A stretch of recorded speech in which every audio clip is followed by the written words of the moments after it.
பார்த்ததுண்டா இந்த நாடு பார்த்ததுண்டா, நாடு பார்த்ததுண்டா இந்த நாடு பார்த்ததுண்டா.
அடுத்தபடியாக மாநாடு பேரவை என்ற நமது அருமையான ஆட்சி என்னால் தனவாளர் அவர்களை அன்போடு அழைக்கின்றோம்.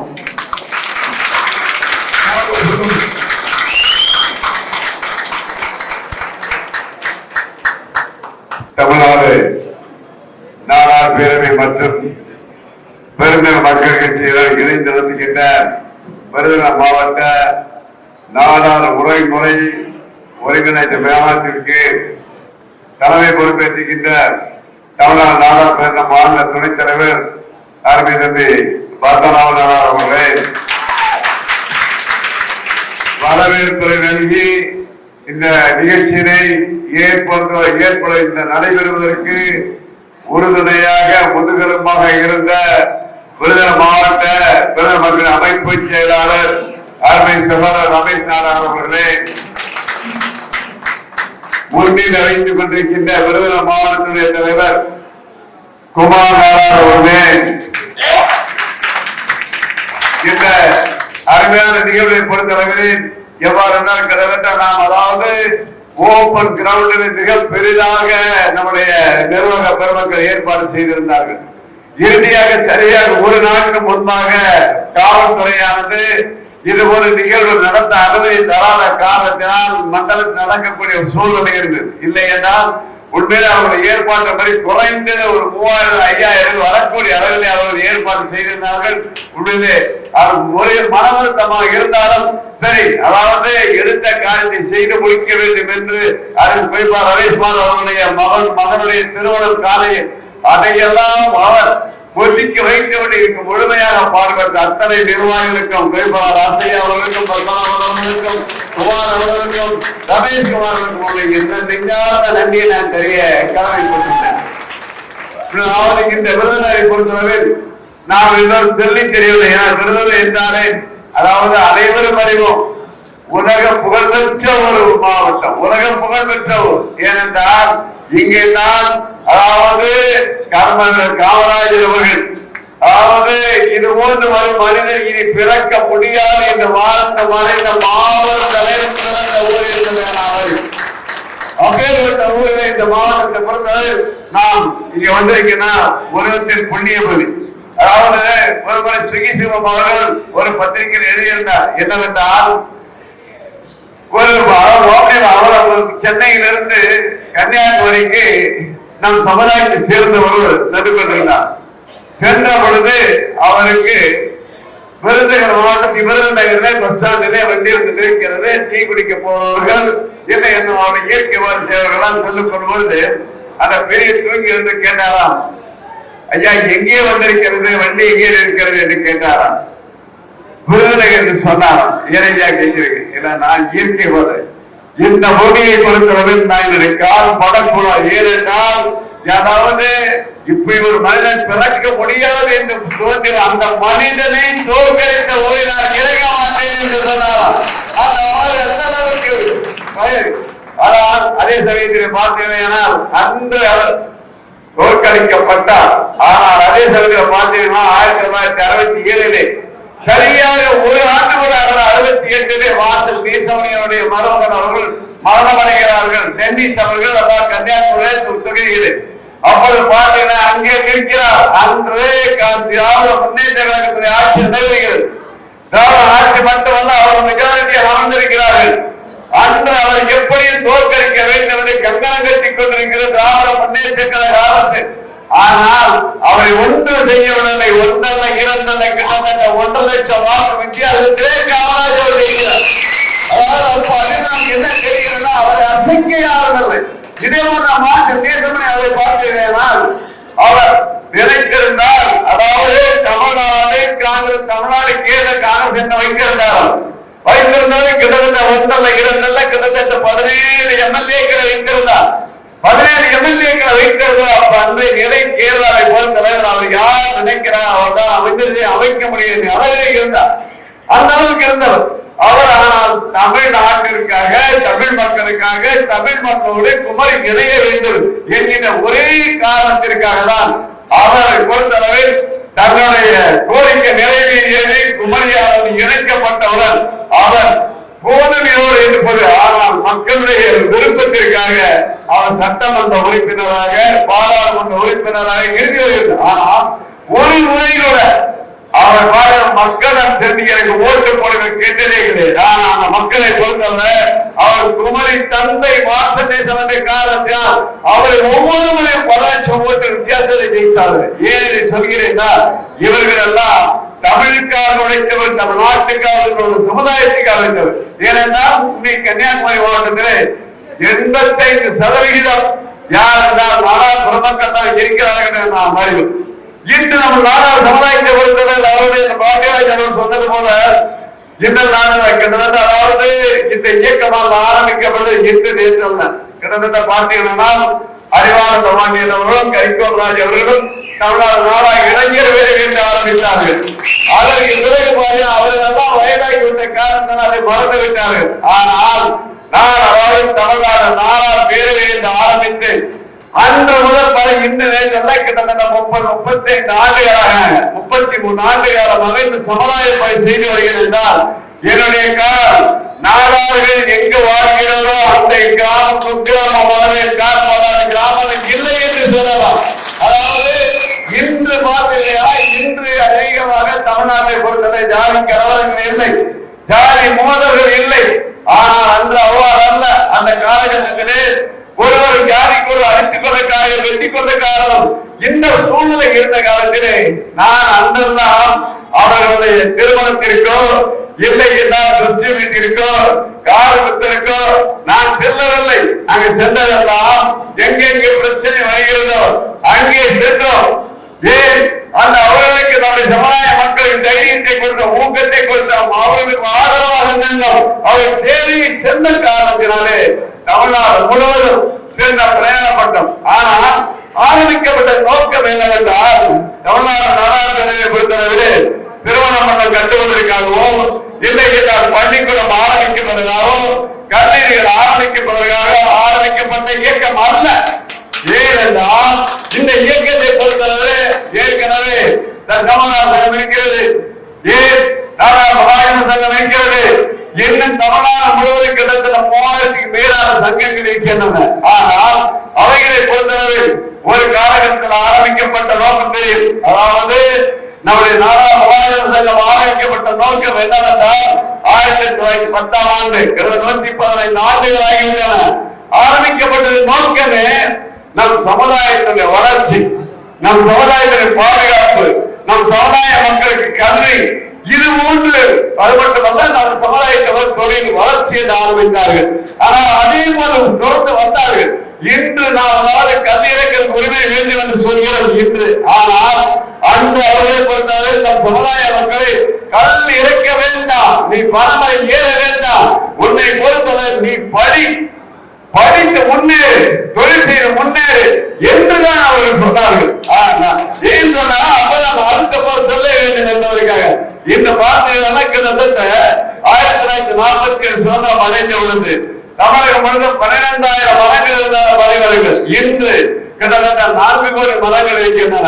ஏன்னா வெட்டப்பட்டு வருகிறது என்ற காரணம் என்னவென்றால் ஒரு காரணம் அந்த மரம் ஏறுவதற்கு ஆள் இல்லை என்று யாரும் தயாராக இல்லை. ஏனென்றால் உடல் உழைப்பு ஜாஸ்தி. கிட்டத்தட்ட ஒரு நாள் 60 மரங்களை ஏற வேண்டும் என்றால் அவர் உடல்ல உறுதி இருக்க வேண்டும். அந்த அளவுக்கு அதிலே தொழிலிலே வளமை இருக்கிறதா, வருமானம் இருக்கிறதா என்று பார்த்தால் இல்லவே இல்லை என்ற நிலை. ஆகையினாலே விவசாயிகளை பொறுத்தவரையில் ஏறுவதற்கு ஆள் இல்லை.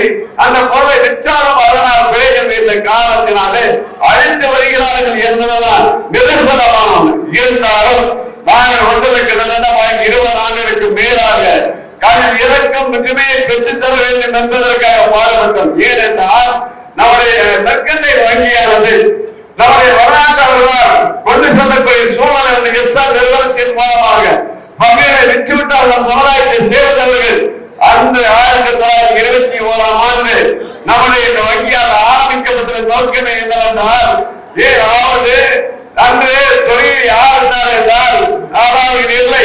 நாம் ஒரு கருப்பட்டி காய்ச்சிக் கொண்டிருந்தோம், பனைமனை வேறிக் கொண்டிருந்தோம், பதனை இறக்கிக் கொண்டிருந்தோம், இலையில வீடு சுட்டிக் கொண்டிருந்தோம்.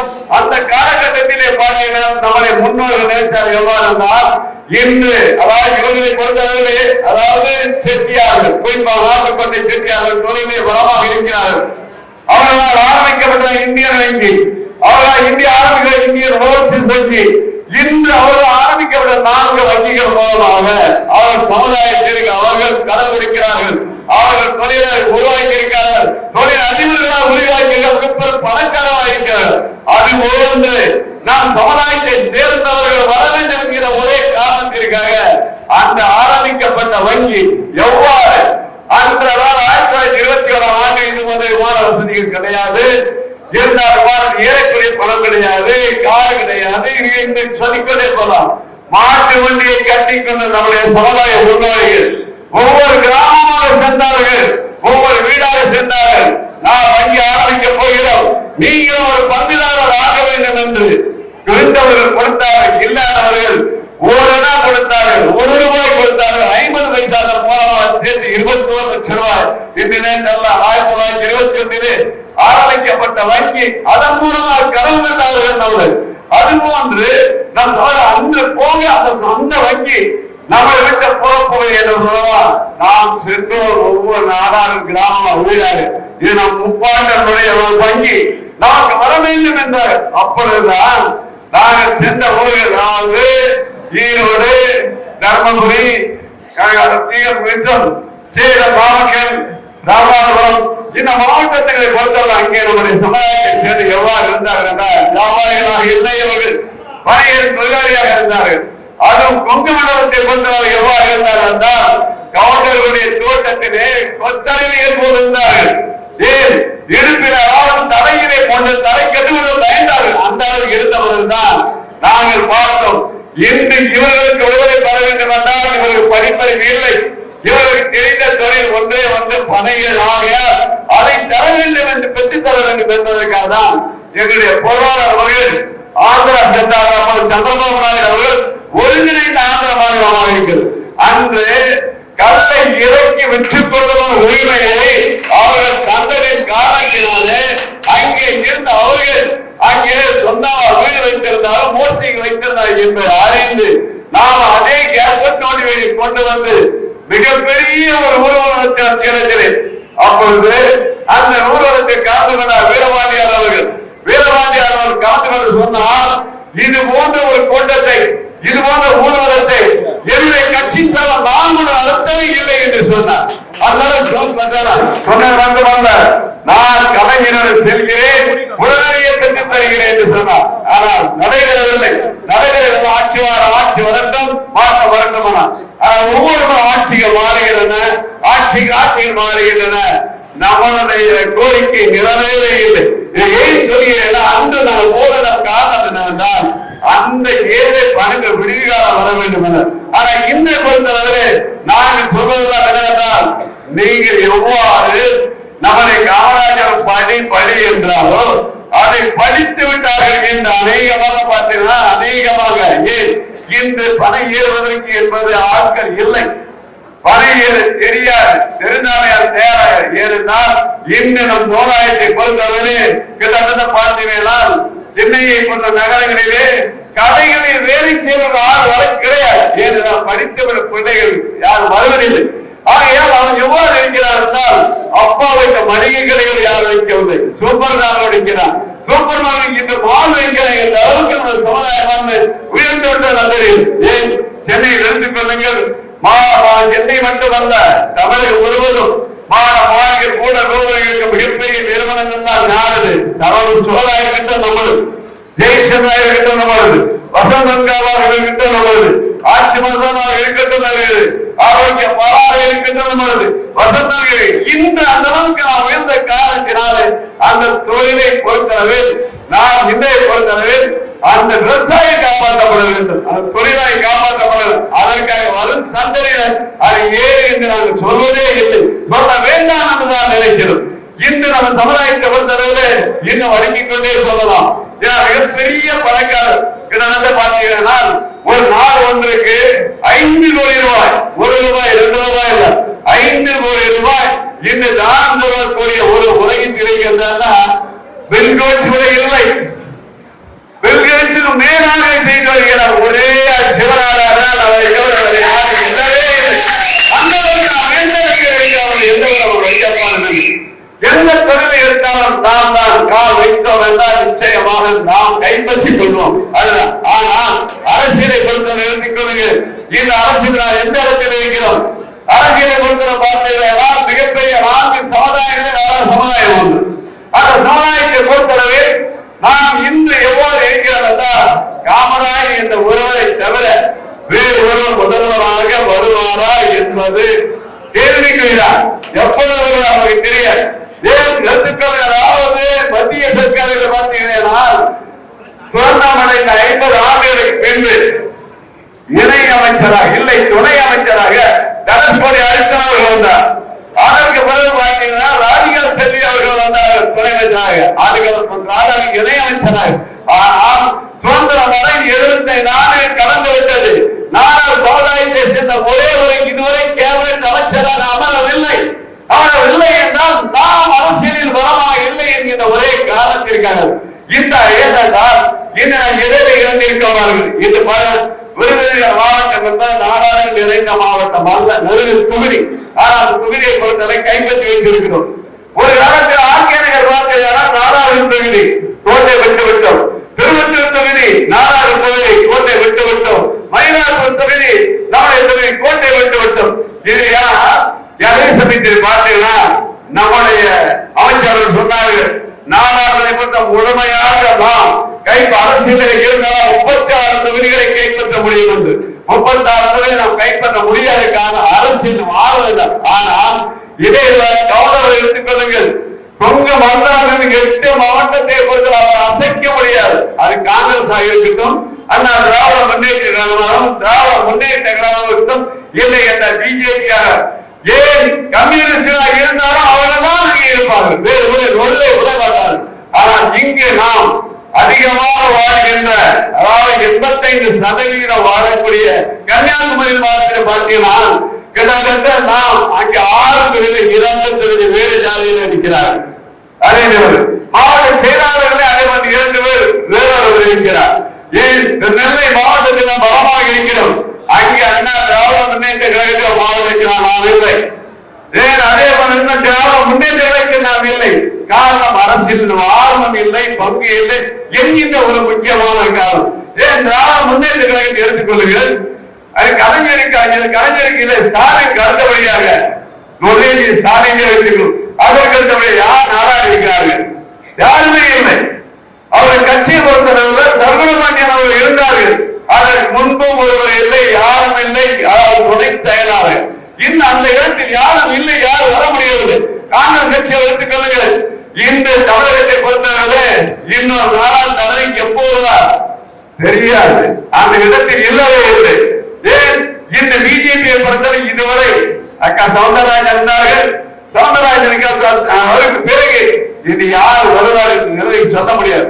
இது வந்து எல்லா கட்சியுடைய நம்முடைய பலத்தை குறைத்து வருகிற காரணத்தினால் இன்று திராவிட முன்னேற்ற கழகத்திலே கொங்கு வேளாண்மை பொறுத்தவரை கிட்டத்தட்ட 6க்கு மேலான அமைச்சர்கள், அதன் தேர்தலில் 6க்கு மேலான அமைச்சர்கள், ஏன் அவரும் 6க்கு மேலாக இருக்கிற வன்னியர்கள். ஆனால் மிகப்பெரிய சமுதாயம் நாம் இந்த முறையினால் 3 அமைச்சர்களை பெற்றிருக்கிறோம். இதுவரை இல்லவே இல்லை. கடந்த முறை ஆட்சி பார்க்கிறீர்கள், ஒரு அமைச்சர் இல்லாத இருந்தது. பிறகுதான் பாண்டியராஜ் அவர் அந்த இடத்தில் வந்தார். இது வந்து இல்லை இல்லை இல்லை என்ற அரசியலை பொறுத்தவரை இல்லை என்ற நிலையை மாற வேண்டும் என்றால் என்ன செய்ய வேண்டும்? ஏன்னா ஒரு காலகட்டத்தில் பார்த்தீங்கன்னா வட இந்தியாவை பொறுத்தவரை எவ்வாறு இருந்தது என்றால், வட இந்தியாவில் அதாவது முழுக்க முழுக்க அதாவது உயர்ஜாதியின் ஆதிக்கம் இருந்தது. ஆனால் அங்கே இருந்தவர்கள் ஒரு காலகட்டத்தில் அவர்கள் எல்லோரும் ஒடுக்கப்பட்டவர், தாக்கவர், பிற்படுத்தப்பட்டவர்கள் எல்லாம் ஒன்றாக இணைந்த காரணத்தால் முலாயம்சாமியானவர்கள், மாயாவதி போன்றவர்கள் இன்னும் இவர்கள் வந்தார்கள். ஒரே காரணம் என்னவென்றால் ஒன்றாக இணைந்தார்கள். இன்று நம்மை பொறுத்தவரை எடுத்துக்கொள்ள இன்னும் வாட்ஸ்அப் பேஸ்புக் என்றெல்லாம் வந்த பிறகு தினமும் ஒரு இயக்கம் வருகிறது. அதாவது அகில இந்திய நாடார் பேரவை என்று ஒருவர் வைக்கிறார், ஒருத்தர் தான் இருக்கிறார் அவருக்கு. அதே போல அகில உலகம் என்று வைக்கிறார், ஒருத்தர் தான் இருக்கிறார். இது போன்று அவர் வந்த காரணத்தினால் சிதறிவிட்டால் என்று நான் சொல்ல வேண்டும். இந்த மீண்டும் மீண்டும் நம்ம ஏன் இதை சொல்கிறார்? அரசியலை பொறுத்தவரை நாம் எவ்வாறு கையெழுத்து கொடுப்பதாக இருக்கிறோம், கையெழுத்து போடுவதாக மாற வேண்டும் என்பதற்காக தான். ஏனென்றால் இந்த சமுதாயத்தை பொறுத்தவரை அவருடைய அந்த அச்சுதவர்கள் சொன்னார்கள், இந்த தீர்மானத்தை போடுகிறது. நான் ஒவ்வொரு தீர்மானம் போடுவது மட்டுமல்ல, கடந்த முறை திருவிழா 2 மாதம் முன்பாக திருவள்ளுவர் மாவட்ட மாநாடு போட்ட பொழுது இதனை முன்னாள் பொருளாளர்கள் சொன்னார்கள், இதுவரை பெருநல மக்கள் கட்சி விரோத தீர்மானங்களிலே 190% அரசாங்கம் நிறைவேற்றி இருக்கிறது சொன்னார். அந்த அளவுக்கு நம்முடைய ஏனென்றால் நான் ஏனோதானா என்றல்ல, இன்று ஒரு அறிக்கை விடுகிறோம் என்றால் நிச்சயமாக அந்த அறிக்கையுடன் பதிலளிக்கிறது. ஏன் திருத்தணி மாவட்டத்துக்கு பேரை இருக்க வேண்டும் என்றார்கள், உடனடியாக அறிக்கை கொடுத்தோம். அவர் வைக்கவில்லை என்றால் மிகப்பெரிய போராட்டம் என்றும் உடனடியாக தடுத்து நிறுத்தப்பட்டது. இது வந்து நாடா சமுதாயம் எங்கெங்கெல்லாம் தாக்கப்படுகிறது அங்கெல்லாம் ஏன் எடுத்துக்கொண்டு நம்முடைய ஏதாவது நம் சமுதாயத்தில் இன்னொரு பெரிய பிரச்சனை. ஒரு முறை திருநெல்வேலி மாவட்டத்திலே ஒரு கிராமத்திலே காமராஜருடைய சிலைக்கு அதாவது அவர்கள் சாணியை ஊற்றி விட்டார்கள். சாணியை ஊற்றி விட்டால் அதற்காக மிகப்பெரிய ஆர்ப்பாட்டம் ஏற்பாடு செய்ய வேண்டும் என்று அணுகினார்கள். அணுகின உடனே நானும் தானே கவலை கேட்டேன். நாங்கள் எங்களுடைய பக்கத்தில் எல்லாரும் குறைந்த நாங்கள் 1000 பேர் வருவோம் என்று சொன்னார்கள். நான் சொன்ன நிர்வாகிகள் நான் 100 பேர் வருகிறேன் என்று சொன்னேன். சரியாக நான் வந்துவிட்டு நம்முடைய திருநெல்வேலி ஜங்ஷனுக்கு பார்த்த 400 பேர் நிற்கிறேன். கிட்டத்தட்ட மறுபடியும் யாரும் வரவில்லை. போன் செய்து பார்த்தா என்ன கேட்டால், என் ஊர் பெரியவர்கள் சொல்றாங்க, இன்னைக்கு நீங்க போராட்டம் பண்ணிடுறீங்க, நாளைக்கு நீங்க யார் அடி வாங்கன்னு சொல்றேன். இது போன்று பயன்தான் இல்லை. இந்த அதாவது பத்தனாவது எடுத்துக்கிறீர்கள், பத்தனாவது ஒரு இடத்துல பத்தனாவது போனவர்கள் தான் இந்த மாவட்டத்தை பொறுத்தவரை அவர்களை பார்த்து அடுத்த சமயம் பயந்தார்கள். ஏன் என்றால் ஏன் பயந்தார்கள்? பயந்தது காரணம் என்ன? அதாவது ஏ கரை என்றால் சார் கிடையாது, நீ ஒன்று செய்தால் நான் 4 செய்வேன் என்று அந்த காரணத்தில் அதை பயந்தார்கள். அதனால் நான் அவர் கொண்டு செல்லவில்லை. ஏனென்றால் நம்மளை குறிக்கோள்தான் என்னவென்றால் நாம் மேலே வர வேண்டும், அரசாங்கத்தில் ஏதாவது முத்திரை இடத்தில் வைக்க வேண்டும், IAS ஆக வேண்டும், IPS ஆக வேண்டும், IFS ஆக உருவாக என்ற காரணத்தினால்தான் தமிழ்நாடு நாடார் பேரவையை பொறுத்த நாங்கள் மகாஜன சங்கம் போதோ பி சங்கம் சொத்துக்கள் வாங்குவதற்கு அல்ல, இந்த சமுதாயத்தை முன்னே வருவதற்காக அரசியல் அங்க வைக்க வேண்டும், IAS ஐயாவதாக உருவாக்க வேண்டும் என்ற ஒரே காரணத்துக்காக ஆரம்பிக்கப்பட்டது தமிழ்நாடு வரப்பட்டது. பிரதம மக்கள் கட்சியை பொறுத்தவரை நான் ஆரம்பித்த அல்ல இந்த இயக்கம் 2011ஆம் ஆண்டு ஐயா முறையிட்டோம். இன்று வன்னியர்களுக்கு என்று ஒரு கட்சி இருக்கிறது. ஏன் அதே போன்று தாழ்த்தப்பட்ட பிற்பட்ட மக்களுக்கு என்று கட்சி இருக்கிறது. இன்னும் முதலியாருக்கு என்று ஒரு கட்சி இருக்கிறது. அதே போன்று நான் 2017 போன 2009ஆம் ஆண்டு சொன்ன இந்த பார்வையிலேயமா கொங்கு வேளாளர்கள் அவர் ஒரு கட்சியை ஆரம்பித்து 6 தொகுதியிலே நின்றார்கள். 6 லட்சம் ஓட்டு வாங்கினார்கள். அப்பொழுது அடுத்து 2011 வரும்பொழுது அவர்களை இரு பக்கமும் அண்ணா திராவிட முன்னேற்ற இன்பக்கவா இன்பக்கவா என்று அவர் அனைத்து சீட்டு கொடுத்தார்கள். 8 சீட்டு கொடுத்தார்கள் எம்எல்ஏ. ஆனால் நம்மை பொறுத்தவரை நாம் பலமாக இல்லாத காலத்தால் அழைக்கவில்லை. அதே போல 2011 2006ஆம் ஆண்டு நாம் அதாவது திராவிட முன்னேற்ற கழகத்தின் சார்பாக நமக்கு கிட்டத்தட்ட 4 சீட்டுகள் தருவதாக சொன்னார்கள். நெருங்கும் பொழுது மிகப்பெரிய ஒரு சக்தி வந்து தடுத்து விட்டது. இன்னும் இவருக்கு இருவருக்கு 2 ஒரு சீட்டு அவர்கள் மறுக்கிறார்கள். ஒருவேளை அவர் தரவில்லை என நிச்சயமாக அவர் தருகிறேன் என்றார்.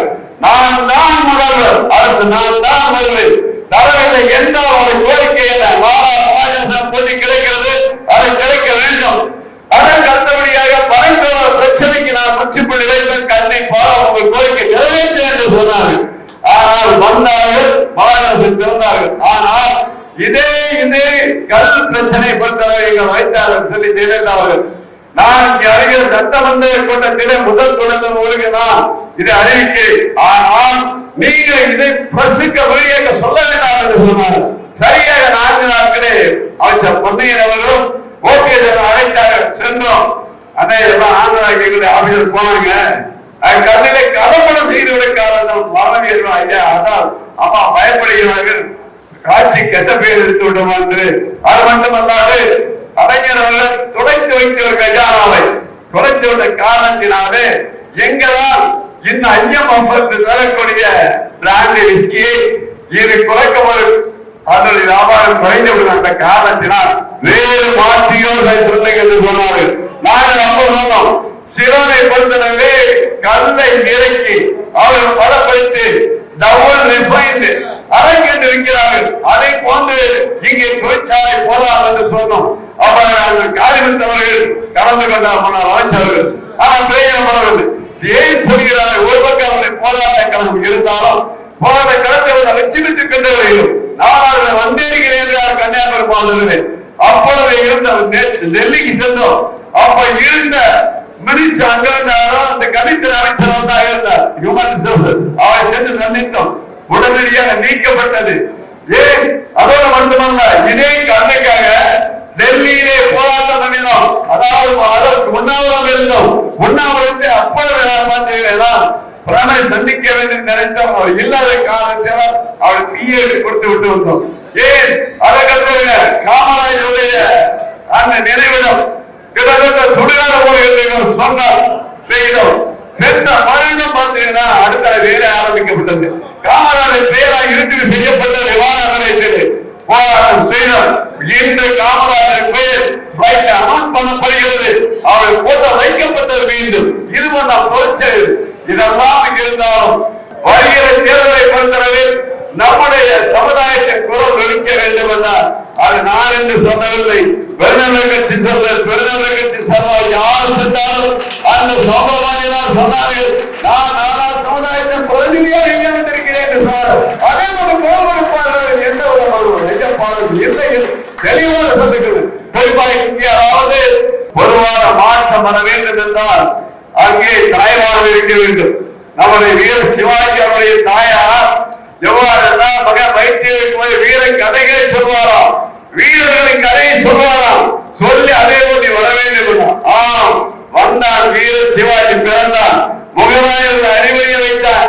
இன்று வரை கடவுளாக கொண்டாடுகிறார்கள் என்பதெல்லாம் நாம் அறிந்த ஒன்று. ஆகையால் இன்று எம்ஜிஆர் அவர்கள் இறுதி வரை இல்லை, இன்று வரை மக்களால் பேசப்படுகிற ஒரே காரணம் என்ன நினைக்கிறீர்கள்? எங்கு சென்றார் அவர்கள் பின்னர் தாய்மார்கள் சென்றார், சகோதரிகள் சென்றார், அவர்கள் உயிராக நினைக்காத காரணத்தினால். உங்களுடைய பிள்ளைகளை நீ நாளை எம்எல்ஏவாக வர வேண்டும், நீ